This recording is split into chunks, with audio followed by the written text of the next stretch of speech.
7 billion na dinisclose ng AMLAC, pwede daw mag-constitute as ill-gotten wealth kay Vice President. Ano po yung reaction niya dito?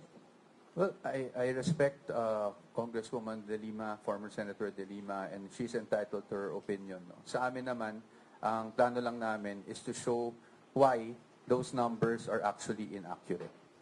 What's important for us to understand at this point is that a mere presentation of supposed evidence before a committee that is not authorized to conduct trial does not really amount to proof.